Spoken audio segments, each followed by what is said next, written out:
Hello दोस्तों, मैं हूं आपका दोस्त दीपक कुमार और स्वागत है आपका एक बार फिर से आपके यूट्यूब चैनल पर, जिसमें कि हम लोग बिहार स्पेशल की सीरीज़ को एक एक करके पढ़ रहे हैं। तो चलिए आज हम लोग शुरू करने वाले हैं बिहार विविध से संबंधित कुछ तथ्यों को। जैसा कि हम लोग जानते हैं कि बिहार से संबंधित हमने 2 वीडियो पहले पढ़ रखा है, जिसमें कि हम लोगों ने बिहार के परिचय के साथ साथ बिहार में जितने प्रमंडल हैं और कितने ज़िले हैं और कौन से ज़िले की अवस्थिति कहाँ है, साथ ही साथ सभी ज़िलों को कैसे याद करना है प्रमंडल वाइज, वो भी हम लोग पीछे पढ़ चुके हैं। तो जैसा कि सभी लोगों को पता होगा कि बिहार की राजधानी पटना है, और पटना के बारे में अगर हम लोग बात करते हैं तो पटना की अगर हम लोग बात करते हैं तो पटना को पाटलिपुत्र के रूप में सबसे पहले उदयन ने बसाया था, और उसके बाद आगे चल कर के फिर बिहार के ही एक शासक जो कि शेरशाह सूरी नाम है उसका, उसने इसको पटना के रूप में स्थापित किया था। तो आज इससे संबंधित हम लोग तीसरे वीडियो को शुरू करते हैं बिना देरी किए हुए। तो चलिए शुरू करते हैं आज का वीडियो, जिसमें कि हम लोग पढ़ने वाले हैं सबसे पहले बिहार विविध के अंतर्गत कि बिहार में कौन कौन से अभ्यारण्य या उद्यान अवस्थित हैं। तो जैसा कि हम लोग यहाँ पे देख सकते हैं कि बिहार में वाल्मीकि नगर अभ्यारण्य जो कि पश्चिमी चंपारण में है, और एक गौतम बुद्ध अभ्यारण्य जो कि गया में अवस्थित है, और परमान डॉल्फिन अभ्यारण्य जो कि अररिया में है, और संजय गांधी जैविक उद्यान पटना में। जो लोग पटना में होंगे वो इस को जरूर घूमे होंगे, ये एक जू के रूप में विकसित है वहाँ पे। साथ ही साथ विक्रमशिला डॉल्फिन अभ्यारण्य जो कि भागलपुर में है, और एक भीम बांध है। तो ये कुछ अभ्यारण्य हैं जो कि यहाँ अवस्थित हैं बिहार में। तो जितने भी चीज़ों को हम लोग पढ़ने वाले हैं एक एक करके पढ़ेंगे और धीरे धीरे इसको पढ़ते रहेंगे, जिसके आधार पर हम लोग कंटिन्यू इसको याद भी करते चलेंगे। अगर बात करते हैं एक दो और अभ्यारण्य है, जैसे मुंगेर का है अभ्यारण्य, उसके बाद है आपका पंत राजगीर अभ्यारण्य जो कि राजगीर में अवस्थित है। तो ये भी याद रख लेना है आप लोगों को, जो कि राजगीर में अवस्थित है। उसके बाद है कुछ प्रमुख जलप्रपात। अगर जलप्रपात की हम लोग बात करते हैं तो जलप्रपात जो हैं उसमें से कौन कौन से हैं वो हम लोग देख लेते हैं। जैसे कि ककोलत की बात करते हैं तो ककोलत जलप्रपात जो कि नवादा में है, एक बहुत ही अच्छा पर्यटन स्थल है, जहाँ पर कि आप लोग जा करके वाटरफॉल का मज़ा ले सकते हैं। साथ ही साथ अगर तिल्हाड़ कुंड की बात करते हैं जो कि कैमूर में अवस्थित है, अगर करकट जलप्रपात की बात करते हैं तो ये भी कैमूर में है, और दुर्गावती जलप्रपात की बात करते हैं तो ये रोहतास में है अवस्थित, और साथ ही साथ करमनासा जलप्रपात की बात करते हैं तो ये बक्सर में है। धुआं कुंड अगर देखने आपको जाना है तो ये जलप्रपात आपको सासाराम में मिल जाएगा, और मांझर कुंड जो जलप्रपात है सासाराम में ही अवस्थित है। साथ ही साथ तुतला भवानी जलप्रपात जो है रोहतास में अवस्थित है, और एक बहुत ही अच्छा पर्यटनीय स्थल है, जहाँ पे आपको वाटरफॉल के साथ साथ नेचुरल चीज़ें भी घूमने को मिल सकती हैं। तो यहाँ पर अगर आप लोगों को कभी समय मिले तो ज़रूर जाइए और यहाँ की जगह का आनंद लीजिए। ठीक है, नेक्स्ट हम लोग देख लेते हैं कि यहाँ के कुछ प्रमुख पशु पक्षी विहार कहाँ पर अवस्थित है। जैसा कि हम लोग बात करते हैं पशु पक्षी विहार की, तो यहाँ पे नागी नट्टी पक्षी विहार है जो कि जमुई में अवस्थित है। दूसरा बात करते हैं वाल्मीकि पशु विहार की, तो वाल्मीकि वाला पश्चिमी चंपारण है, इसको भी याद रखिएगा, ये पश्चिमी चंपारण में है। इससे पहले एक वाल्मीकि वाला भी देखे थे हम लोग, वो पश्चिमी चंपारण में था। उसके बाद गोगाबिल पक्षी विहार की बात करते हैं तो ये कटिहार में अवस्थित है। और हरिया कारा की बात करते हैं हिरण पार्क जो कि अररिया में है। कांवर झील की बात करते हैं तो पक्षी विहार जो बेगूसराय में है, और ये कांवर झील जो है एकमात्र रामसर साइट में अवस्थित है, जो कि बिहार का 39 नंबर का रामसर साइट है, इसको भी याद रखिएगा। उसके बाद है कुशेश्वर पक्षी विहार जो कि दरभंगा में है, ये भी बहुत पॉपुलर है। और सरेवावन पक्षी विहार बेतिया का, सुडियान पक्षी विहार जो है वो भोजपुर का, और उद्यावन झील पक्षी विहार जो कि साहेबगंज का। तो ये कुछ पशु पक्षी विहार थे जो कि बहुत ही ज़्यादा इंपॉर्टेंट है हमारी परीक्षा की दृष्टि से। तो एक एक करके इनको आप एक बार दो बार देखिए वीडियो को, ताकि आपको आसानी से ये याद हो सकें। उसके बाद नेक्स्ट है प्रमुख झीलों की अगर बात करते हैं तो अनुपम झील है जो कि कैमूर में अवस्थित है। कांवर झील है जो कि बेगूसराय में है। तिल्हाड़ झील है जो कि कैमूर में। कुशेश्वर स्थान जो कि दरभंगा में है। गोगाबिल झील की बात करते हैं तो कटिहार में है। और बारीला झील की बात करते हैं तो वैशाली में। और सिमरी बख्तियारपुर झील की बात करते हैं तो सहरसा में स्थित है। एक बार फिर से इसको रिपीट कर देते हैं कि अनुपम झील जो है वो कैमूर में अवस्थित है। कांवर झील की बात करते हैं तो बेगूसराय में। तिल्हाड़ झील की बात करते हैं तो कैमूर में अवस्थित है। कुशेश्वर स्थान की बात करें तो दरभंगा में। गोगाबिल झील की बात करें तो कटिहार में। और बारीला झील की बात करें तो वैशाली में। उसके बाद सिमरी बख्तियारपुर झील की बात अगर हम लोग करते हैं तो ये सहरसा में अवस्थित है। नेक्स्ट हम लोग देख लेते हैं, तो अगर ये प्रमुख झील हैं जिनको कि आप लोगों को याद कर लेना है, और आसानी से ये याद भी हो सकते हैं। और गर्म कुंड की बात कर सकते हैं, तो जैसा कि हम लोग जानते हैं कि राजगीर में सभी गर्म कुंड पाए जाते हैं, और जिसको कि घूमने के लिए हम लोग जाते भी हैं। और राजगीर एक बहुत ही अच्छा दर्शनीय और पर्यटन स्थल के रूप में विकसित भी हो रहा है। और यहाँ पे अभी ग्लास का एक ब्रिज भी बना हुआ है, जिसको कि आप लोग जा करके घूम सकते हैं। तो राजगीर में अगर गर्म कुंड की बात करते हैं तो वहाँ पे सूर्य कुंड, सप्तधारा, ब्रह्म कुंड, गोमुख कुंड, तो ये सारे कुंड जो हैं वहाँ पे आपको मिलेंगे। और साथ ही साथ और भी बहुत सारे कुंड हैं, जैसे कि बात करते हैं अगर नानक राजगीर में है, ऋषि कुंड मुंगेर में है, जन्म कुंड जो है मुंगेर में अवस्थित है। भीम बांध की बात करें तो भीम से रिलेटेड चीज़ें मुंगेर में ही मिलेंगी। उसके बाद रामेश्वरम कुंड है, ये भी मुंगेर में है। सीता कुंड ये भी मुंगेर में है। लक्ष्मण कुंड की बात करें तो मुंगेर में, भरारी कुंड मुंगेर में है। पंचतर कुंड कहेगा तो मुंगेर में, अंगार ऋषि कुंड कहेगा तो मुंगेर में, और अग्निकुंड कहेगा तो गया में। तो एक दो कुंड है जो कि आपको अलग मिल सकता है, नहीं तो सभी लोग लगभग सेम ही मिलेगा। जैसे कि ज़्यादातर या तो राजगीर में होंगे, नहीं तो फिर वो मुंगेर में अवस्थित होंगे। तो कुछ चीज़ें जो अलग हैं उसको ज़रूर याद रखिएगा। जैसे कि अग्निकुंड की अगर बात करते हैं तो ये गया में अवस्थित है, तो इसको ज़रूर आप लोगों को याद रख लेना है। बाकी सभी अक्सर आपको या तो राजगीर में देखने को मिलेंगे या फिर मुंगेर में, जितने भी गर्म कुंड हैं। नेक्स्ट हम लोग देख लेते हैं यहाँ के लोक नाट्य कौन कौन से हैं। तो लोक नाट्य की हम लोग अगर बात करते हैं तो लोक नाट्य में डोमकच हो गया, विदेशिया हो गया, या फिर जाट जाटिन हो गया, कीर्तनिया हो गया, या फिर सामा चकेवा हो गया। तो ये सारी चीज़ें जो हैं यहाँ के लोक नाट्य से संबंधित हैं। एक बार फिर से इसको रिपीट कर देते हैं। डोमकच हो गया, विदेशिया हो गया, जाट जाटिन हो गया, कीर्तनिया हो गया और सामा चकेवा। तो ये सारी चीज़ें जो हैं यहाँ के लोक नाट्य से संबंधित हैं, इसको याद रखिएगा। उसके बाद नेक्स्ट हम लोग बात करते हैं चित्रकला की। तो चित्रकला जो है बिहार में कौन कौन सी है उसको भी हम लोगों को देखना अति आवश्यक है, क्योंकि चित्रकला से प्रश्न अक्सर पूछ ही लेता है। जैसे अगर बात करते हैं चित्रकला की, तो चित्रकला में जैसे मधुबनी चित्रकला हो गया, मंजूषा हो गया, जोपिया हो गया, थंका हो गया, और ये सारी जो सांची हो गई। तो ये सारी चीज़ें जो हैं बिहार में एक आर्ट के रूप में हैं, और इनको अगर हम लोग चाहें तो डेवलप भी कर सकते हैं, और ये हमारे लिए बहुत ही उपयोगी भी है। अगर इनको हम लोग सीखते हैं या फिर इससे संबंधित कुछ तथ्यों को जानते हैं तो ये हमारी हिस्ट्री को भी दर्शाता है कि किस तरह हमारे पहले लोग इससे संबंधित थे और इसका विकास करते थे। उसमें भी मधुबनी पेंटिंग जो है ये बहुत ही ज़्यादा इम्पॉर्टेंट है, क्योंकि मधुबनी पेंटिंग की अगर हम लोग बात करते हैं तो ये हमारे एग्ज़ाम से यानी कि बीपीएससी का मेंस का बहुत ही फेमस क्वेश्चन है कि मधुबनी कला क्या है। और इसके विकास के लिए पूरे पटना में अगर देखिएगा तो वहाँ की दीवारों पर रोड के साइड में जो है इसका डिज़ाइन बनाया जा रहा है, रोड के दोनों साइड की तरफ। अगर देखे होंगे आप लोग, जो पटना में रहता होगा उसको पता होगा। और साथ ही साथ मधुबनी पेंटिंग से संबंधित विदेशों में भी एक लाइब्रेरी बनाई हुई है, एक लाइब्रेरी का निर्माण किया गया है जिसमें कि मधुबनी पेंटिंग को वहाँ पे शो किया जा रहा है, ताकि उसको प्रचलित किया जा सके कि मधुबनी पेंटिंग कैसी होती है। नेक्स्ट हम लोग बात करते हैं अगर पेंटिंग के बाद कुछ धर्मों की जो कि बिहार में अवस्थित हैं।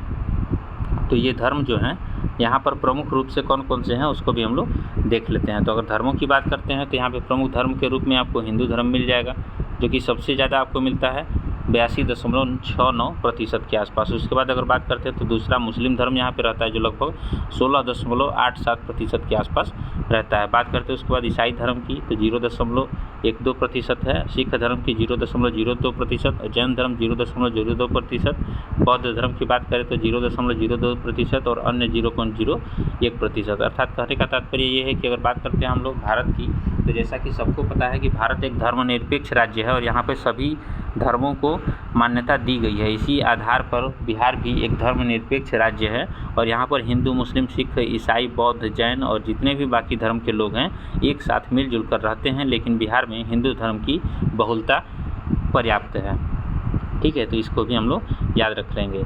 और ये एग्ज़ाम के लिए जो हम लोग पढ़ रहे हैं तो ये अक्सर हमारे बीपीएससी एग्ज़ाम हो या फिर आपको बिहार टीचर का एग्ज़ाम हो, और साथ ही साथ अगर आपको बिहार एसआई का भी फॉर्म भर रहे हो तो उसमें भी ये काम कर सकता है, बिहार पुलिस का भी कर रहे हो। यानी कि अगर कहने का तात्पर्य ये है कि बिहार से संबंधित जितने भी आप लोग एग्ज़ाम दे रहे हैं तो उन सब के लिए ये बहुत ही इम्पॉर्टेंट होने वाला है वीडियो। और साथ ही साथ अगर आप बिहार से बाहर भी अगर कोई एग्ज़ाम दे रहे हैं तो उसमें भी एक दो प्रश्न हैं जो कि बिहार से ज़रूर पूछे जाते हैं। तो जैसे कि अगर हम बात करते हैं 1857 की या फिर किसान क्रांति की या फिर जो राष्ट्रीय आंदोलन शुरू हुआ था तो उसमें बिहार की भूमिका रही है। इस वजह से अगर बिहार से बाहर भी आप लोगों अगर एग्ज़ाम दे रहे हैं तो आप लोगों के लिए भी ये वीडियो बहुत ही हेल्पफुल रहेगा। तो चलिए नेक्स्ट हम लोग देख लेते हैं कि बिहार में कौन कौन सी नदियाँ हैं। नदियाँ जैसा कि हम लोग जानते हैं कि बहुत सारी हैं, लेकिन उसमें से कुछ प्रमुख नदियाँ हैं जिसका कि नाम हम आप लोगों को बताते हैं। जैसा कि अगर प्रमुख नदियों में बात करें तो गंगा नदी की बात करते हैं। तो गंगा नदी जो है, अगर आप लोगों को बिहार का मैप याद होगा तो कुछ दिन पहले हम लोगों ने इसको पूरी अच्छी तरह से पढ़ रखा हुआ है। तो मैप कुछ इस तरह का था जिसमें से कि बीच में से गंगा नदी प्रवाहित होती थी, जैसा कि हम लोग जान रहे हैं। तो बिहार में अगर सबसे ज़्यादा कहें तो बीच में से पूरे बीचों बीच से पश्चिम से पूरब की तरफ प्रवाहित होने वाली नदी गंगा है। और उसके बाद अगर हम लोग बात करते हैं तो सोन आती है, जो कि दक्षिण वाले साइड में है आपको। उसके बाद अगर गंडक की बात करें तो ऊपर वाले साइड में मिलेगा आपको, बूढ़ी गंडक भी ऊपर वाले साइड में ही मिलेगा। उसके बाद कमला, बागमती कहा जाए तो ये यहाँ पे छोटी छोटी नदियाँ हैं जो कि आगे जा करके कोसी में मिल जाती हैं, इसको भी याद रखिएगा।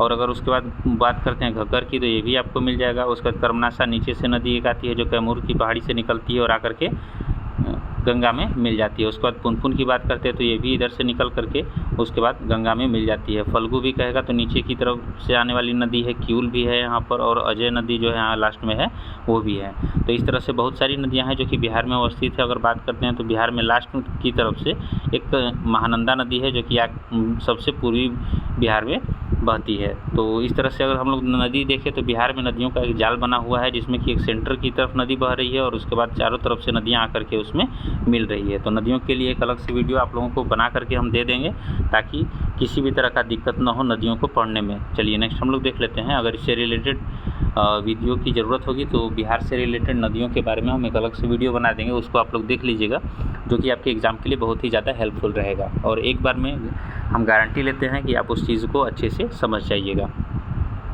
उसके बाद नेक्स्ट है कि बिहार में गंगा के किनारे स्थित जिलों की संख्या। तो जैसा कि हम लोग अभी बताया आप लोगों को, बिहार का जो एरिया है वो रेक्टेंगुलर शेप में है। तो ये रेक्टेंगुलर शेप में होने की वजह से पूरा जो है बिहार के बीचों बीच से गंगा नदी गुजरती है। और ये जो बिहार से बीचों बीच से गंगा नदी गुजर रही है तो ये लगभग 12 जिलों से होकर के गुजरती है, यानी कि 12 जिलों को आसपास ये टच करते हुए जाती है। तो ये चीज़ भी हमको पता होना चाहिए। उसके बाद अगर बिहार में गंगा की लंबाई पूछता है तो ये 445 किलोमीटर के आसपास है, ये भी आपको पता होनी चाहिए, जो कि सर्वाधिक है। ठीक है, अगर 445 किलोमीटर की बात करें तो ये बिहार में है। और अगर पूछा जाए सबसे ज़्यादा किस जिला में है तो सबसे ज़्यादा इसकी लंबाई जो है वो पटना में है। और इसका रीज़न भी है कि अगर हम लोग बात करते हैं बिहार के मैप की, तो जैसा कि अगर आप लोगों को मैप में याद होगा तो मैप कुछ इस तरह का है और इसके बीच में से गंगा नदी होकर प्रवाहित हो रही है। और जो पटना की अवस्थिति है वो कुछ यहाँ पे एक लंबाई में है। तो इस वजह से तो पटना की लंबाई में होने की वजह से इसकी सबसे ज़्यादा जो लंबाई है वो पटना में ही मिलती है। ठीक है, तो इसको भी याद रख लीजिएगा। उसके बाद है कि बिहार का शोक किस नदी को कहा जाता है। तो जैसा कि हम लोग जानते हैं कि बिहार का शोक कोसी नदी को कहा जाता है। और इसका रीज़न क्या है कि अपना मार्ग बदलने के लिए कुख्यात है। सबसे बड़ी बात कि अगर कोसी की बात करते हैं तो ये एक हिमालयी नदी है जो कि उधर से आती है सप्तकोसी सप्तधारा से मिल करके।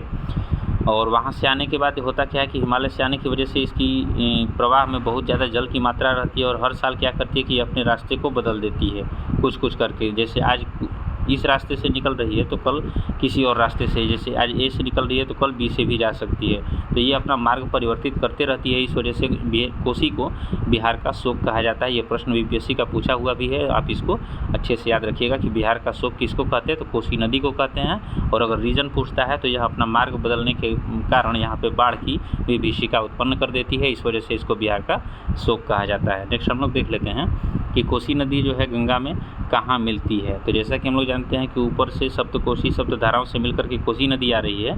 तो बात कर रहा है कि कोसी नदी गंगा में कहाँ मिलती है, तो कुर्सेला एक कटिहार में जगह है, वहाँ पर आकर के यह गंगा में मिल जाती है। तो इसको भी याद रख लीजिएगा कि कुर्सेला एक जगह है जो कि कटिहार में अवस्थित है, कटिहार जिले में, वहीं पर आके गंगा नदी से मिल जाती है। अगर उसके बाद बात करते हैं हम लोग पुनपुन नदी की, तो पुनपुन नदी जो निकलती थी आकर के नीचे की तरफ से आकर के बहती है और गंगा नदी में आकर के फतुहा के पास जाके मिल जाती है। ठीक है, तो ये फतुहा जो है कि पलामू जिला के आसपास अवस्थित है।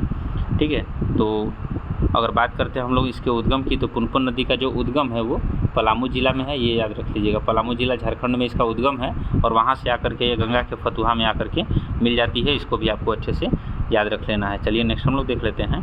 नेक्स्ट है हम लोगों का कि बिहार में उत्तर की ओर प्रवाहित होने वाली नदियाँ कौन सी हैं, यानी कि उत्तर की ओर। जैसा कि हम लोग जानते हैं कि अगर बिहार का नक्शा हम लोग का रेक्टेंगुलर शेप में है,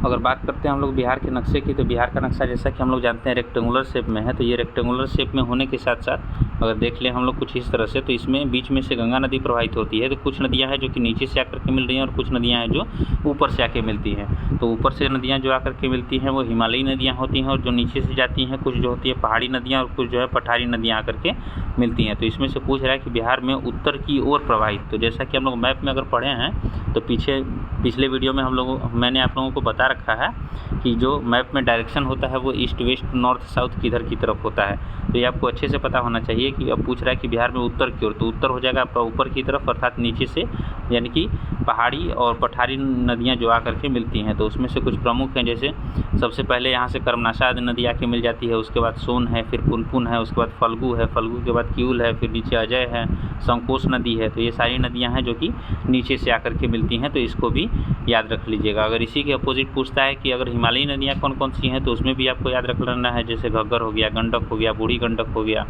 उसके बाद आपका कमला हो गया, बागमती, सोन नदी हो गया, सोन नदी नीचे से है, कोसी है, यहाँ पे कोसी नदी हो गया। उसके बाद महानंदा की बात करते हैं तो महानंदा नदी भी आकर के मिलती है। तो ये नदियाँ हैं जो कि आकर के मिलती हैं। तो इनको हम लोग अलग से एक वीडियो में ज़रूर पढ़ेंगे, जो कि नेक्स्ट वीडियो हम आप लोगों के लिए प्रोवाइड करेंगे कि बिहार की नदियाँ कौन कौन सी हैं, कहाँ से निकलती हैं और इनका मुहाना कहाँ पर जाके मिलता है।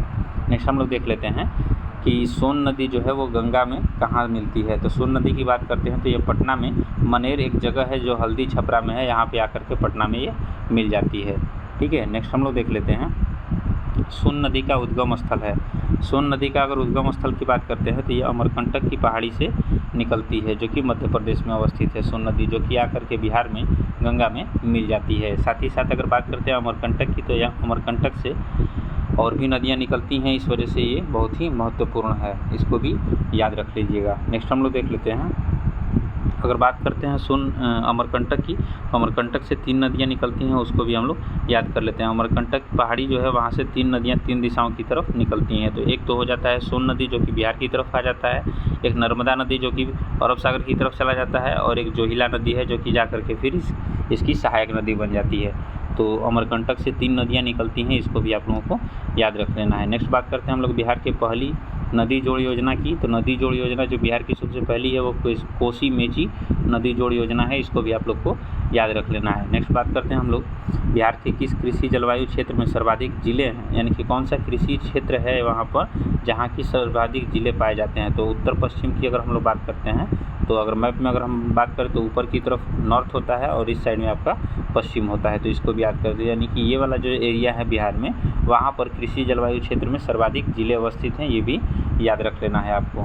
नेक्स्ट हम लोग बात करते हैं कि बिहार का एकमात्र राष्ट्रीय उद्यान कौन सा है जो कि राष्ट्रीय है। तो एकमात्र राष्ट्रीय उद्यान वाल्मीकि राष्ट्रीय उद्यान, जो कि अभी हम लोग जस्ट ऊपर पढ़े भी हैं, वो पश्चिमी चंपारण में अवस्थित है। अगर इसकी अवस्थिति की बात करें तो बिहार में जो रेक्टेंगुलर शेप है, जहाँ सबसे ऊपर नॉर्थ वेस्ट में जो कॉर्नर पे हम लोग का ज़िला है वही है आपका पश्चिमी चंपारण। पिछले वीडियो में इस चीज़ को हम लोगों ने अच्छे से पढ़ रखा है कि कौन सी ज़िले की अवस्थिति कहाँ है। तो वो अगर आप लोगों ने नहीं देखा है तो पहले जा कर के उसको देख लें, उसके बाद इसको देखिएगा तो और अच्छे से समझ में आएगा। तो ये बिहार का एकमात्र राष्ट्रीय उद्यान जो था वाल्मीकि राष्ट्रीय उद्यान पश्चिमी चंपारण में अवस्थित है। नेक्स्ट हम लोग देख लेते हैं बिहार का अधिकांश भाग आच्छादित है किस मिट्टी से।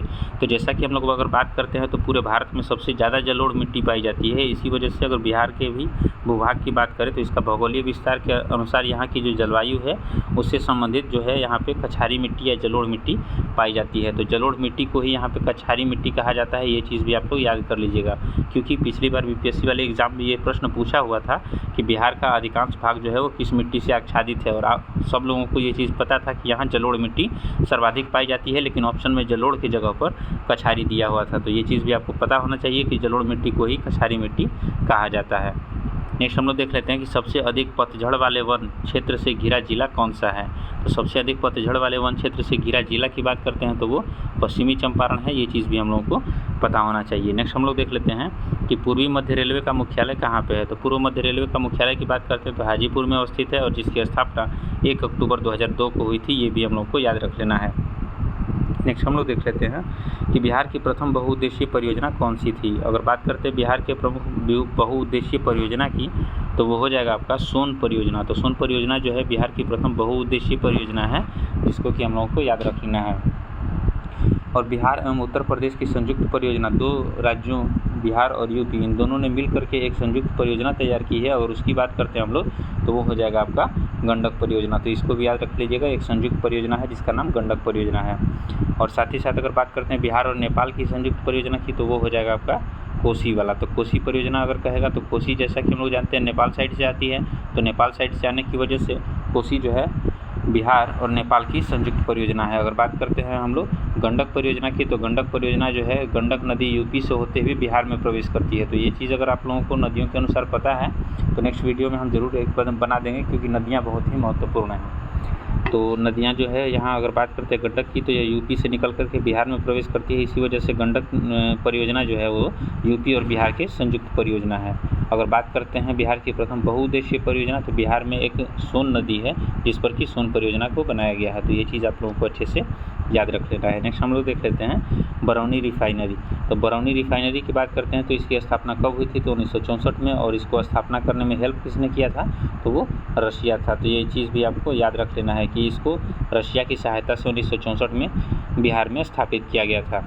उसका नेक्स्ट हम लोग बात कर लेते हैं कि पटना के सीमा से लगे बिहार के ज़िलों की संख्या कितनी है।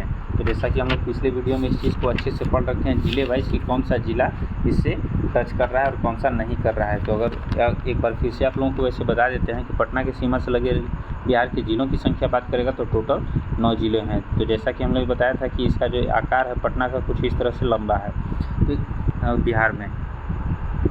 तो इसके अगर अगल बगल की बात करते हैं तो इसके साइड में कौन कौन से ज़िले थे वैसे एक बार बता देते हैं फिर से। सारण था, वैशाली है, उसके बाद समस्तीपुर है, बेगूसराय है, लखीसराय है, नालंदा है, उसके बाद जहानाबाद है, अरवल है, भोजपुर है। तो इस तरह से कुल अगर हम लोग बात करते हैं तो 9 ज़िले अवस्थित हैं जो कि पटना से सटे हुए हैं। तो इस चीज़ को भी याद रख लेना। पिछली बार ये परीक्षा में पूछा हुआ प्रश्न है कि पटना से कितने ज़िले की सीमा टच करती है, तो इसको भी अच्छे से याद रखिएगा। नेक्स्ट बात करते हैं हम लोग बिहार का पहला रामसर स्थल कौन सा है। तो जैसा कि अभी ऊपर आप लोगों को बताए थे कि रामसर स्थल जो है बिहार में कांवर झील जो है इकलौता रामसर साइट है जो कि बिहार में अवस्थित है। कांवर झील ये बेगूसराय में अवस्थित है, बेगूसराय ज़िले में। अगर वहाँ का कोई होगा तो वो ज़रूर जानता होगा इसके बारे में। और अगर बात करते हैं इसके कांवर झील की तो ये 39वें नंबर का रामसर साइट बना था जो कि भारत में है। और अभी बात करते हैं अगर रामसर साइट की तो भारत में पूरे 75 रामसर साइट हैं, इसको भी याद रख लीजिएगा। और रामसर साइट से संबंधित एक वीडियो हम अलग से डाल देंगे जिसको कि देख लीजिएगा, उसमें से रामसर साइट होता क्या है और रामसर साइट कब शुरू हुआ था, भारत उसमें शामिल कब हुआ था, इसको मनाया कब से जाता है, भारत में कितने रामसर साइट्स हैं और किस राज्य में सबसे ज़्यादा हैं, इनसे संबंधित सभी प्रश्नों को हम नेक्स्ट वीडियो में डाल देंगे जिसको कि आप लोग ज़रूर देखिएगा। नेक्स्ट देख लेते हैं हम लोग नेपाल की सीमा से लगे बिहार के ज़िलों की संख्या कितनी है। तो जैसा कि हम लोग जानते हैं कि पिछले वीडियो में भी इन चीज़ों को हम लोग पूरे डिटेल से पढ़ चुके हैं कि नेपाल की सीमा से लगे बिहार के ज़िलों की संख्या टोटल 7 है। और अगर बात करते हैं लंबाई की तो 729 किलोमीटर की पूरी लंबाई है जो बिहार की सीमा नेपाल के साथ टच करती है। ये चीज़ भी हम लोग पिछले वीडियो में पढ़ चुके हैं। बात करते हैं नेक्स्ट की तो नेक्स्ट क्वेश्चन है कि बिहार अलग राज्य कब बना था। तो भारत सरकार अधिनियम 1935 के तहत बिहार एक अलग राज्य बना था। और बात करते हैं बिहार की स्थापना की तो सब लोगों को पता होगा 22 मार्च 1912 ईस्वी को बिहार की स्थापना हुई थी। ये चीज़ भी आप लोगों को याद रखना है। इस वजह से 22 मार्च को हम लोग बिहार दिवस के रूप में मनाते हैं। और इस बार 22 मार्च का जो संस्करण था ये 111वें नंबर का था। 22 मार्च इस बार जो बिहार दिवस मनाया गया। और साथ ही साथ अगर इसके थीम की बात करते हैं तो युवा शक्ति बिहार की प्रगति ये इसका थीम था। ये भी आप लोगों को याद रखना है जो कि करंट के हिसाब से बहुत ही ज़्यादा इंपॉर्टेंट है। यानी कि बिहार दिवस इस बार 111वें नंबर का मनाया गया। और साथ ही साथ अगर बात करते हैं इसके थीम की तो युवा शक्ति बिहार की प्रगति इसका थीम था। नेक्स्ट हम लोग देख लेते हैं कि बिहार में 1937 में गठित प्रथम भारतीय मंत्रिमंडल का नेतृत्व किसने किया था। तो 1937 में जैसा कि हम लोग जानते हैं कि बिहार में गठित प्रथम भारतीय मंत्रिमंडल का नेतृत्व कहेगा तो मोहम्मद यूनुस ने किया था। ये प्रश्न भी आप लोगों को याद रख लेना है। और साथ ही साथ जैसा कि हम लोग जानते हैं कि बिहार में पहले प्रधानमंत्री की बात करें तो बिहार के पहले प्रधानमंत्री भी मोहम्मद यूनुस हैं। इस चीज़ को भी आप लोगों को अच्छे से याद रख लेना है। अब ये कन्फ्यूज़न नहीं करना है कि बिहार के प्रधानमंत्री नहीं होते, सिर्फ मुख्यमंत्री होते हैं, वो देश के होते हैं। तो इन चीज़ों को अपने माइंड में नहीं रखिएगा क्योंकि उस समय जो मुख्यमंत्री होते थे उनको ही पीएम कहा जाता था। इस वजह से अगर बात करते हैं हम लोग बिहार के पहले प्रधानमंत्री की तो वो मोहम्मद यूनुस ही थे। इसको भी अच्छे से याद रख लीजिएगा।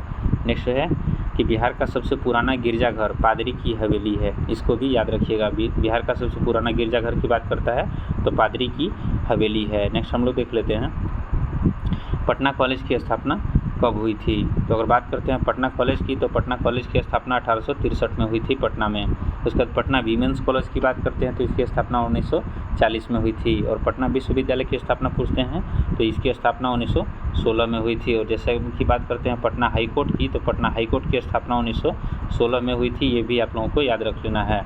नेक्स्ट हम लोग देख लेते हैं पटना मेडिकल कॉलेज की स्थापना कब हुई थी। तो पटना मेडिकल कॉलेज की अगर बात करता है तो 1925 यानी कि 1925 में इसकी स्थापना हुई। और पटना गोलघर का निर्माण पूछेगा तो 20 जुलाई 1786 को हुआ था। तो जैसा कि हम लोग जानते हैं कि 1770 में बिहार में काफ़ी भयानक अकाल पड़ा था, इस वजह से इसको बनाया गया था। और ये अनाज भंडारण के लिए बनाया गया था अंग्रेज़ों के द्वारा। तो गोलघर से संबंधित भी एक वीडियो ज़रूर अपलोड कर दिया जाएगा ताकि आप इसको समझ सकें कि बिहार में गोलघर का महत्व क्या है और यह क्यों बनाया गया और इसके पीछे का कारण क्या है। तो अभी बस इतना याद रख लीजिए कि बिहार में पटना गोलघर का निर्माण जो है 20 जुलाई 1786 ईस्वी को एक अंग्रेज़ वास्तुकार थे जिनका नाम था जॉन गार्स्टिन, इन्हीं के द्वारा इसका डिज़ाइन तैयार किया गया था और उसके बाद इसको बनाया गया है। तो अगर आप लोग पटना में गए होंगे तो देखे होंगे ये कुछ गुंबदाकार टाइप का है, इसमें कि एक सीढ़ी बनी हुई है ऊपर जाने के लिए और नीचे से एक गेट बना हुआ है। तो ये कुछ इस तरह का है जिसमें कि सीढ़ियाँ बनी हुई हैं ऊपर चढ़ने के लिए, लेकिन अब इसको मना कर दिया गया है।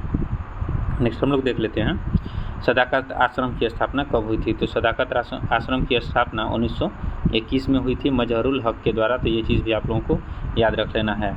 नेक्स्ट हम लोग देख लेते हैं बिहार विद्यापीठ की स्थापना कब हुई थी।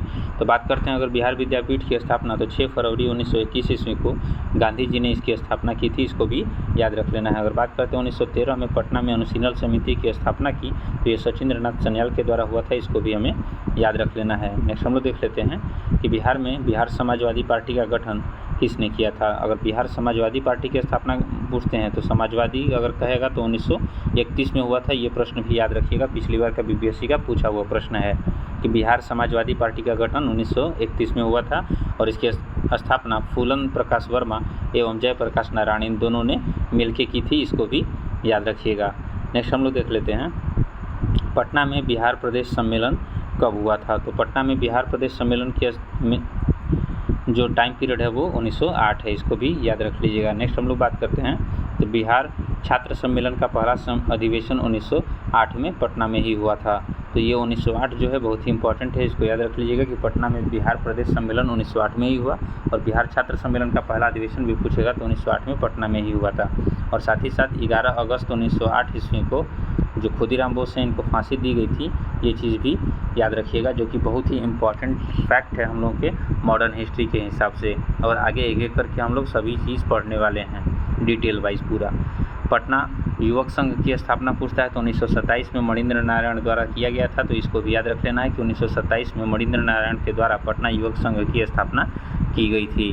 नेक्स्ट हम लोग बात करते हैं अगर रामकृष्ण मिशन की, तो रामकृष्ण मिशन का जो सबको पता होगा कि संबंध किससे है, तो स्वामी विवेकानंद से है। लेकिन अगर बात करते हैं कि बिहार में इसकी, तो रामकृष्ण मिशन सोसाइटी की स्थापना 1906 ईस्वी में बाबा ठाकुर दास ने की थी, इसको भी याद रख लेना है क्योंकि हम लोग को नेशनल लेवल के साथ साथ बिहार का भी स्पेशल याद रखना होता है। तो बिहार की अगर बात करते हैं तो बिहार में बाबा ठाकुर दास थे जिन्होंने कि 1906 में रामकृष्ण मिशन सोसाइटी की स्थापना की थी, इसको भी अच्छे से याद रख लेना है। बात करते हैं अगर बिहार में 1857 के विद्रोह का नेतृत्व किसने किया था, तो बाबू कुंवर सिंह पटना में इसका विद्रोह किए थे। तो जैसा कि अगर हम लोग बात करते हैं बिहार की, जैसे ही नाम आएगा तो बाबू कुंवर सिंह का नाम जरूरी ही आता है, क्योंकि अगर बात करते हैं 1857 के क्रांति की, तो पूरे भारत में सबसे ज़्यादा अगर योगदान किसी ने दिया होगा तो बाबू वीर कुंवर सिंह ने, क्योंकि 80 वर्ष की एज में ये विद्रोह में कूदे थे।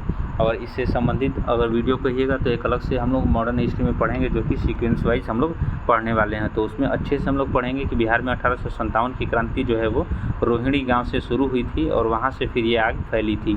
रोहिणी से फिर भागलपुर, भागलपुर के बाद फिर गया पहुंची, गया के बाद फिर आते हैं आपका पटना, जहाँ की पीर अली मिलेंगे। फिर पीर अली से बात करते हैं तो हम लोग दानापुर पहुँचते हैं, जहाँ की 7वीं, 8वीं और 40वीं बटालियन ने विद्रोह किया था। और ये विद्रोह फिर पहुँचा था जब आरा पहुँचने के बाद इन्होंने बाबू वीर कुंवर सिंह को अपना नेता चुना और नेता चुनने के बाद फिर आरा से जगदीशपुर से इसका विद्रोह शुरू होता है और आरा में फिर एक समानांतर सरकार की भी गठन होती है।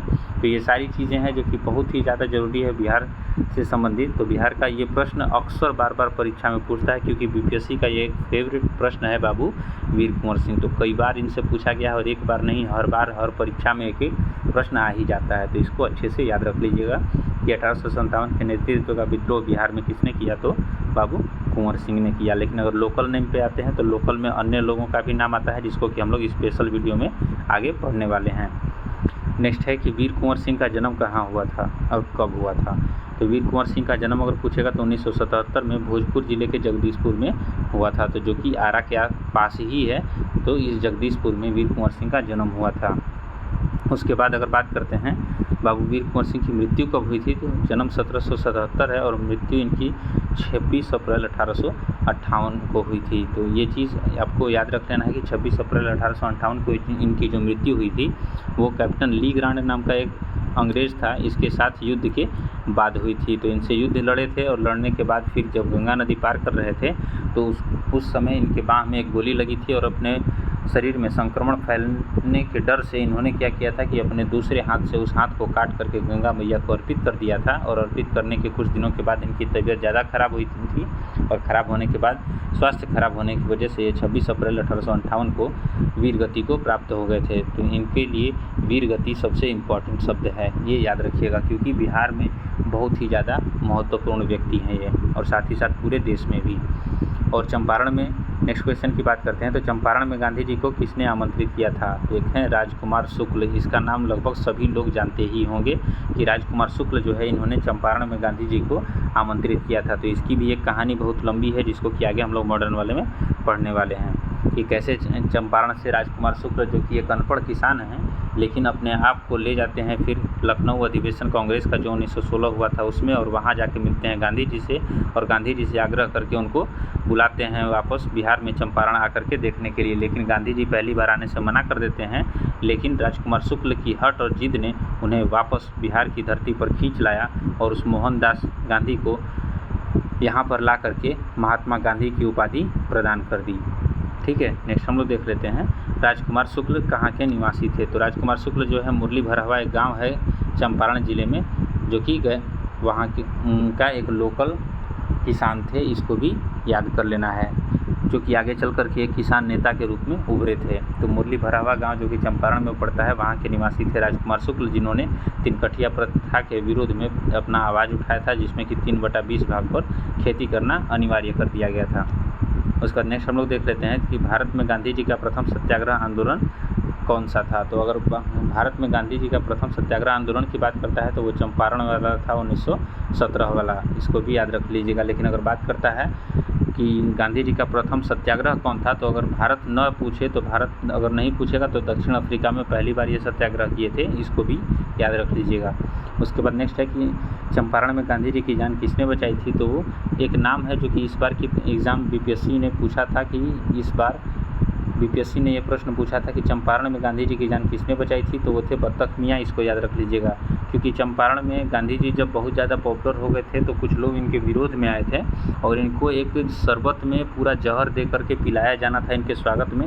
जो चीज़ बत्तख मियाँ को पता चल गई थी तो इन्होंने क्या किया था कि उनके हाथ से उस गिलास को धक्का दे करके गिरा दिया था ताकि वो जहर गांधी जी न पी सके। इसी वजह से ये प्रश्न बहुत ज़्यादा इम्पोर्टेंट है और इस बार की बीपीएससी में इसको पूछा भी था कि गांधी जी की जान किसने बचाई थी। तो वो थे बत्तख मियाँ, जिसको कि आगे हम लोग पढ़ने वाले हैं एक एक करके डिटेल में पूरा, तो उसमें बताएंगे। और बहुत से ऐसे लोग हैं जिनके बारे में अभी तक आप लोगों को पता भी नहीं होगा, तो वो ज़रूरी है कि आप लोग जानें बिहार स्पेशल। ठीक है, नेक्स्ट क्वेश्चन हम लोग देख लेते हैं। चंपारण सत्याग्रह के दौरान गांधी जी पर मुकदमा चलाया गया था। तो गांधी जी पर मुकदमा चलाया गया था चंपारण सत्याग्रह के दौरान मोतिहारी में, जो कि पूर्वी चंपारण में पड़ता है, इसको भी याद रख लीजिएगा। और पूर्वी चंपारण की अवस्थिति पूछेगा तो बिहार के मैप में यहाँ पश्चिमी चंपारण है, पश्चिमी चंपारण से जस्ट सटा हुआ पूर्वी चंपारण है। नेक्स्ट हम लोग देख लेते हैं बिहार में 3 कठिया पद्धति में कितने भाग पर नील की खेती करना अनिवार्य होता था। तो जैसा कि अभी ऊपर बताए थे कि 3 कठिया पद्धति में होता क्या था कि अगर आपके पास 20 कट्ठे की ज़मीन है तो 20 कट्ठे में से 3 भाग पर आपको नील की खेती करनी है, जो कि अनिवार्य होता था। अगर नहीं करते थे तो फिर उनको प्रताड़ित किया जाता था। उसका नेक्स्ट है कि मगध महाजनपद की स्थापना किसने की थी, तो मगध की स्थापना वेदव्रत ने की थी, ये भी हम लोगों को याद रख लेना है। उसका नेक्स्ट है कि प्राचीन महाजनपद जो मगध है तो इसकी प्रथम राजधानी कहाँ थी, तो इसकी प्रथम राजधानी की बात करते तो राजगृह या गिरिब्रज में थी, इसको भी याद रख लेना है, जो कि आगे जा करके फिर पाटलिपुत्रा में हो गई थी, इसको भी याद कर लेना है। ठीक है, नेक्स्ट हम लोग देख लेते हैं, राजधानी को राजगृह से पाटलिपुत्र स्थापित किया था किसने, तो वो था उदयन था, इसको भी हम लोग को याद रख लेना है कि उदयन ने ही राजधानी को राजगृह से पाटलिपुत्र परिवर्तित किया था। और पाटलिपुत्र की स्थापना भी पूछेगा तो उदयन ने किया था, जिसको कि आगे चल करके पटना के नाम से शेरशाह सूरी ने स्थापित किया था, ये चीज़ भी हम लोगों को पता होना चाहिए। नेक्स्ट है कि बिहार में 1937 में गठित प्रथम भारतीय मंत्रिमंडल का नेतृत्व मोहम्मद यूनुस ने किया था, जो कि बिहार के पहले प्रधानमंत्री भी रहे हैं, इसको भी याद रख लीजिएगा। नेक्स्ट है प्रथम बौद्ध संगीति का आयोजन कहाँ हुआ था, तो प्रथम बौद्ध संगीति की बात करते हैं तो राजगीर में हुआ था, जिसकी अध्यक्षता महाकश्यप ने की थी, ये भी पता होना चाहिए। अगर बौद्ध संगीति की आती है तो बिहार में 3 जगह हुए थे, इसको भी याद रख लीजिएगा। एक तो राजगीर में हुआ था, दूसरा वैशाली में, तीसरा पाटलिपुत्र में, और चौथा अगर बिहार से बाहर जाते हैं तो कुंडलवन कश्मीर में हुआ था, तो इसको भी याद रख लीजिएगा कि अगर पहला बात करता है तो राजगीर में, दूसरा वैशाली, तीसरा पटना पाटलिपुत्र, और उसके बाद चौथे की बात करते हैं तो कुंडलवन कश्मीर में हुआ था, जो कि एक एक करके इसको भी याद रख लीजिएगा। इसको ट्रिक के वाइज से हम लोग आगे भी पढ़ने वाले हैं, ट्रिक से भी और आसानी से पूरा समझ के भी, ताकि ये दोबारा आपसे भूले ना कि कौन इसका अध्यक्ष था, ये कहाँ हुआ था, कब हुआ था, किस जगह पर हुआ था, इसके अध्यक्ष कौन थे, उपाध्यक्ष कौन थे, सब कुछ आगे हम लोग पढ़ने वाले हैं डिटेल में। तो इसके लिए आप लोग हम लोगों के साथ जुड़िए और चैनल को लाइक और सब्सक्राइब जरूर कीजिए। नेक्स्ट है प्रथम जैन संगीति का आयोजन, जो कि पाटलिपुत्र में हुआ था, इसको भी याद रख लेना है, और इसकी अध्यक्षता स्थूलभद्र ने की थी। ठीक है, कि प्रथम जैन संगीति का जो है आयोजन है वो पाटलिपुत्र में हुआ था। नेक्स्ट है कि बिहार में कांग्रेस का पहला अधिवेशन कहाँ हुआ था, तो कांग्रेस का बिहार में पूछेगा तो सिर्फ 2 अधिवेशन हुआ है, उसको याद रख लीजिएगा, जो कि पटना के बांकीपुर 1912 में पहली बार हुआ था, जिसकी अध्यक्षता मुधोलकर ने की थी, ये भी आप लोगों को याद रख लेना है। उसका नेक्स्ट हम लोग बात कर लेते हैं, तो कांग्रेस का 37वां अधिवेशन जो हुआ था वो बिहार के गया में हुआ था 1922 में, जिसकी अध्यक्षता चित्तरंजन दास ने की थी, जिसको कि CR दास के नाम से भी जाना जाता है, तो वो भी याद रख लीजिएगा। तो अगर बात करता है बिहार के अगर 22वें अधिवेशन की, तो वो गया बांकीपुर पटना में हुआ था, जिसकी अध्यक्षता R मुधोलकर ने की थी। और बात करते हैं 37वें अधिवेशन की कांग्रेस की, तो जो गया में हुआ था 1922 में, और इसकी अध्यक्षता चित्तरंजन दास अर्थात CR दास ने की थी, इसको भी आपको अच्छे से याद रख लेना है। नेक्स्ट हम लोग अगर बात करते हैं भारत के प्रथम राष्ट्रपति की, जो कि बिहार से ही थे, डॉक्टर राजेंद्र प्रसाद। अगर इनकी बात करते हैं जन्म की, तो इनका जन्म 3 दिसंबर 1984 ईस्वी को यहाँ सारण जिला है, सारण जिले में एक जो कि अब वर्तमान में सिवान के नाम से है, इसके एक गांव था जीरादेई, तो जीरादेई गांव में इनका जन्म हुआ था 3 दिसंबर 1984 को, जो कि आगे चल करके भारत के प्रथम राष्ट्रपति बनने का गौरव प्राप्त किए हैं डॉक्टर राजेंद्र प्रसाद, जो कि बिहार के ही हैं, तो ये चीज़ भी आप लोगों को पता होना चाहिए बिहार के गौरवशाली इतिहास में।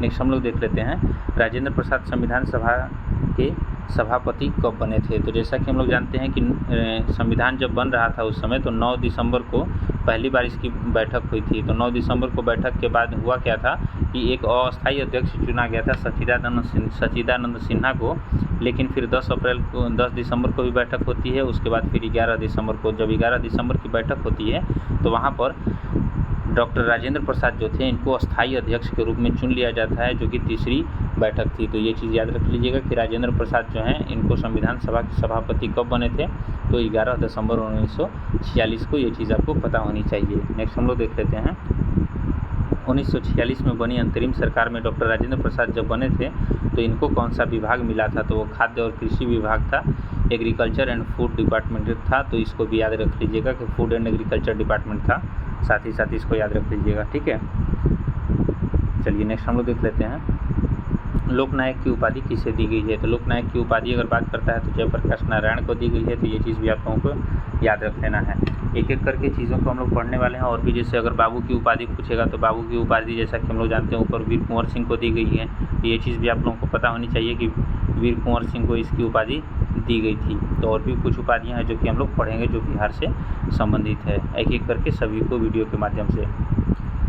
नेक्स्ट हम लोग देख लेते हैं जयप्रकाश नारायण को भारत रत्न कब दिया गया, तो अगर भारत रत्न की बात करते हैं तो जयप्रकाश नारायण को 1998 में दिया गया था, और मैग्सेसे अवार्ड की बात करते हैं तो ये 1965 में दिया गया था। ये भी हम लोग को पता होनी चाहिए। और नेक्स्ट बात करते हैं कि ये किस पार्टी से जुड़े हुए थे, तो जयप्रकाश नारायण जो थे सोशलिस्ट पार्टी से जुड़े थे, और इनको लोकनायक की उपाधि भी दी गई थी। ये भी हम लोग को पता होना चाहिए कि लोकनायक किसे कहा जाता है, तो जयप्रकाश नारायण को कहा जाता है। ठीक है, नेक्स्ट हम लोग देख लेते हैं बिहार सोशलिस्ट पार्टी का गठन कब हुआ था। तो बिहार सोशलिस्ट पार्टी जो है 1931 ईस्वी में इसकी स्थापना की गई थी। रामवृक्ष बेनीपुरी, गंगाशरण सिन्हा, रामानंद मिश्रा और जयप्रकाश नारायण, इन सब ने मिल करके बिहार सोशलिस्ट पार्टी का गठन 1931 में किया था। इसको याद रख लीजिएगा। नेक्स्ट है कि बिहार में स्वराज दल का गठन किसने किया था और कब किया था। तो बिहार में स्वराज दल की बात करते हैं तो श्री कृष्ण सिंह ने 1923 में की थी इसकी स्थापना। इसको भी याद रख लीजिएगा। नेक्स्ट हम लोग बात करते हैं बिहार प्रांतीय किसान सभा का। तो बिहार प्रांतीय किसान सभा की अगर बात करते हैं तो नाम जरूर याद आया होगा सहजानंद सरस्वती का, क्योंकि यही है जो कि बिहार में प्रांतीय किसान सभा का गठन करने वाले हैं, जो कि 1929 में किए थे। इसको भी याद रख लेना है। बात करते हैं अगर किसान आंदोलन के जनक की, तो किसान आंदोलन की अगर बात करेगा तो सहजानंद सरस्वती ही हैं जिन्होंने कि अपनी पत्रिका हुंकार में इस चीज़ को शुरू किया था। उसके बाद अगर हम लोग नेक्स्ट देख लेते हैं तो असहयोग आंदोलन में बिहार में कृषकों का नेतृत्व किसने किया था। अगर कृषकों का नेतृत्व पूछेगा तो स्वामी विवेकानंद हो जाएंगे, लेकिन अगर वही चीज़ आप लोगों से पूछेगा कि किसान आंदोलन किसने किया था तो वो सहजानंद सरस्वती हो जाएंगे। दोनों का डिफरेंस याद रख लीजिएगा। अगर किसानों की बात करें कृषकों का नेतृत्व किसने किया था तो वो थे स्वामी विवेकानंद, लेकिन किसान आंदोलन की बात करेगा तो वो स्वामी सहजानंद थे। तो दोनों का डिफरेंस और इसको आसानी से याद भी रखिएगा। नेक्स्ट है कि महात्मा गांधी सेतु जो है उसका निर्माण कब हुआ था। तो 1982 में इसका निर्माण हुआ था, जो कि 5.57 किलोमीटर के आसपास है। इसको भी याद रख लीजिएगा, 1 किलोमीटर है। ठीक है, 5.575 यानी कि लगभग 5.5 किलोमीटर के आसपास है, जो कि भारत में सर्वाधिक लंबा सड़क पुल है। बिहार राज्य पर्यटन विकास निगम का टैगलाइन पूछेगा तो ये ब्लिसफुल बिहार इसका टैगलाइन है। इसको भी हमें याद रख लेना है। नेक्स्ट अगर हम बात करते हैं महाबोधि मंदिर की, तो महाबोधि मंदिर को यूनेस्को की विरासत सूची में शामिल किया गया है, और ये कब किया गया था तो जुलाई 2002 में। इसको भी हम लोग को याद रख लेना है कि जो महाबोधि मंदिर है गया वाला, तो इसको यहाँ पर शामिल किया गया है यूनेस्को की श्रेणी में 2002 में। नेक्स्ट हम लोग देख लेते हैं कि बिहार गौरव सम्मान की शुरुआत कब हुई थी। तो बिहार गौरव सम्मान की शुरुआत 2009 में हुई थी। इसको भी हमें याद रख लेना है, जो कि एक महत्वपूर्ण फैक्ट है।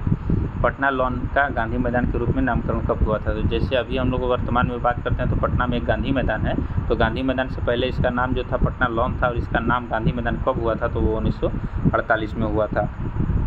1948 में गांधी मैदान का नाम गांधी मैदान पड़ा था। नेक्स्ट अगर बात करते हैं आधुनिक बिहार का निर्माता किसको माना जाता है, तो आधुनिक बिहार के निर्माता की बात करते हैं सच्चिदानंद सिन्हा थे, यानी कि सच्चिदानंद सिन्हा ही थे जिनके विशेष प्रयास से बिहार को एक अलग पहचान मिली। इस वजह से कहा जाता है कि आधुनिक बिहार का निर्माता सच्चिदानंद सिन्हा है। नेक्स्ट हम लोग बात करते हैं संथाल विद्रोह की। तो संथाल विद्रोह जो है वो 1855-56 में हुआ था, जो कि बिहार का एक प्रमुख विद्रोह है, और इसमें सिद्धू, कानू, चांद, भैरव 4 प्रमुख इसमें लीडर मिलते हैं, जो कि सहोदर भाई थे चारों, सिद्धू, कानू, चांद और भैरव, जिसमें से मुख्य अगर बात करते हैं तो सिद्धू और कानू का नाम आता है। ठीक है, नेक्स्ट हम लोग बात कर लेते हैं चेरो विद्रोह की। तो चेरो विद्रोह का अगर नेता पूछेगा तो भूषण सिंह थे, जो कि एक जमींदार थे पेशे से, और इसकी विद्रोह की टाइम पीरियड में 1800 में हुआ था। इसको भी याद रख लीजिएगा। यानी कि अगर चेरो विद्रोह का बात करते हैं तो भूषण सिंह जमींदार थे जो पेशे से 1800 में ये विद्रोह का नेतृत्व किए थे। उसके बाद अगर हम लोग नेक्स्ट बात करते हैं तो सिरसा मकबरा कहाँ स्थित है। तो सिरसा का मकबरा जो है वो सासाराम रोहतास में स्थित है, और जो कि 1545 में इसका निर्माण किया गया था सिरसा सूरी के द्वारा। तो इसको भी याद रख लीजिएगा कि सिरसा का मकबरा कहाँ है। तो सिरसा का मकबरा सासाराम में अवस्थित है, और ये अष्ट कोणीय टाइप का बना हुआ है मकबरा, जो कि चारों तरफ से पानी से घिरा हुआ है, और बीच में एक रास्ता है जिससे कि हम लोग यहाँ पर जाते हैं। तो पर्यटन के मामले से अब इसको विकसित किया जा रहा है। अगर आप वहाँ पे जाइएगा तो इसको जा कर के घूम सकते हैं कि चारों तरफ पानी है, और पानी के बीच में इस मकबरे को अष्टकोणीय बना करके बनाया गया है, जो कि लगभग 22 फीट ऊंचे चबूतरे पर बनाया गया है। तो ये एक तरह का अलग ही मनोरम दृश्य है, यहाँ पर जा कर के आप लोग देख सकते हैं। नेक्स्ट हम लोग बात करते हैं तो गुरु गोविंद सिंह का जन्म कहाँ हुआ था। तो गुरु गोविंद सिंह का जो है बहुत ही इम्पॉर्टेंट है। सिख धर्म की बात करते हैं तो पटना उसके लिए बहुत ही प्रमुख जगह है, क्योंकि सिख धर्म के मुख्य प्रवर्तक जो गुरु गोविंद सिंह थे, इनका जन्म 1666 में पटना में ही हुआ था, पटना के पटना साहिब में। नेक्स्ट बात करते हैं बिहार प्रांतीय कांग्रेस का पहला अधिवेशन कहाँ हुआ था। तो 1908 में, अभी हम लोग ऊपर पढ़े भी हैं। तो पटना में सैयद अली इमाम की अध्यक्षता में इसका आयोजन हुआ था। नेक्स्ट हम लोग बात कर लेते हैं बिहार प्रांतीय कांग्रेस का दूसरा अधिवेशन की, तो दूसरा अधिवेशन जो है 1909 में भागलपुर में श्री दीप नारायण सिंह की अध्यक्षता में हुआ था। इसको भी हमें याद रख लेना है। अगर पंचायती निकाय में महिलाओं के आरक्षण की बात करते हैं तो 50% आरक्षण जो है वो कब दिया गया था, तो पंचायती राज में ये आरक्षण जो है 2006 में दिया गया था और ये बिहार में दिया गया है। इसको भी याद रख लेना है। नेक्स्ट बात करते हैं कि पटना से प्रकाशित प्रथम अंग्रेजी समाचार कौन सा था, तो द बिहार हेराल्ड था। इसको भी हमें याद रख लेना है कि द बिहार हेराल्ड जो है वो 1875 में प्रकाशित प्रथम अंग्रेजी समाचार पत्र है जो कि पटना से प्रकाशित हुई थी। नेक्स्ट बात करते हैं कि आर्थिक सर्वे पहली बार प्रकाशित किया गया था। आर्थिक सर्वे की बात करते हैं तो पहली बार ये 2006-07 के लिए प्रकाशित किया गया था। इसको भी हमें याद कर लेना है कि अर्थात आर्थिक सर्वे पहली बार कब प्रकाशित किया गया था, तो 2006 और 2007 के लिए। तो अभी तक हम लोगों ने जितना भी कुछ पढ़ा था लगभग वन लाइनर की तरह था। अब आगे कुछ फैक्ट है, इसको भी हम लोग देख लेते हैं। उसके बाद फिर इस वीडियो को हम लोग समाप्त करेंगे। भारत रत्न प्राप्त करने वाले बिहार की तरफ से कुछ विशिष्ट व्यक्ति हैं, उनको हम लोग देख लेते हैं कि उनका कौन कौन से थे और उनको कौन सा पुरस्कार कब दिया गया है। तो भारत रत्न कुछ लोगों को दिया गया है जिसमें से कुछ व्यक्ति नॉमिनेटेड हैं। अब उसके बारे में आप लोगों को बता देते हैं। जैसे अगर बात डॉक्टर राजेंद्र प्रसाद की करें, जो कि पहले प्रधान राष्ट्रपति भी रह चुके हैं, जो कि जीरादेई गाँव से थे, सारण जिले के, और इनको भारत रत्न दिया गया है 1962 में। इसको भी याद रख लीजिएगा, जो कि बहुत ही इंपॉर्टेंट फैक्ट है। डॉक्टर जाकिर हुसैन जो कि ये भी राष्ट्रपति बने हैं, इनको भारत रत्न 1963 में दिया गया है। उसके बाद मौलाना अबुल कलाम की बात करते हैं तो इनको भारत रत्न 1992 में दिया गया है। उसके बाद JRD टाटा की बात करते हैं तो 1992 में ही JRD टाटा को भी भारत रत्न दिया गया है। और जयप्रकाश नारायण की बात करते हैं तो इनको भी 1999 में भारत रत्न प्रदान किया गया था। और उसके बाद बिस्मिल्ला खान एक जो हैं बक्सर वाले, तो इनको भी 2001 में भारत रत्न दिया गया था। और इनके साथ एक लता मंगेशकर थी, इनको भी ये पुरस्कार मिला था भारत रत्न का, जिनका कि अभी कुछ दिन पहले देहांत हो गया था। तो इस तरह से हम लोगों ने आज की वीडियो को कंप्लीट कर लिया है। तो जैसा कि आप लोगों को आशा है ये वीडियो बहुत ही पसंद आया होगा, और इसी तरह की वीडियो आप लोगों को फिर नेक्स्ट हम लोग बिहार स्पेशल की सीरीज़ में लाने वाले हैं। और एक एक करके सभी चीज़ों को, चाहे वो नदियाँ हो, ज़िले हों, जलवायु हो या हिस्ट्री हो, इसका इकोनॉमिक्स हो, ज्योग्राफी हो, या फिर जो भी चीज़ें हैं, तो सब कुछ हम लोग एक एक करके कवर करने वाले हैं। तो ऐसे ही वीडियो पाने के लिए जुड़िए हम लोगों के साथ, और मिलते हैं आपसे नेक्स्ट वीडियो में। तब तक के लिए धन्यवाद। इसी तरह हंसते रहिए, मुस्कुराते रहिए और मस्ती से अपनी लाइफ को एंजॉय कीजिए। Thanks for watching video. मिलते हैं आपसे नेक्स्ट वीडियो में।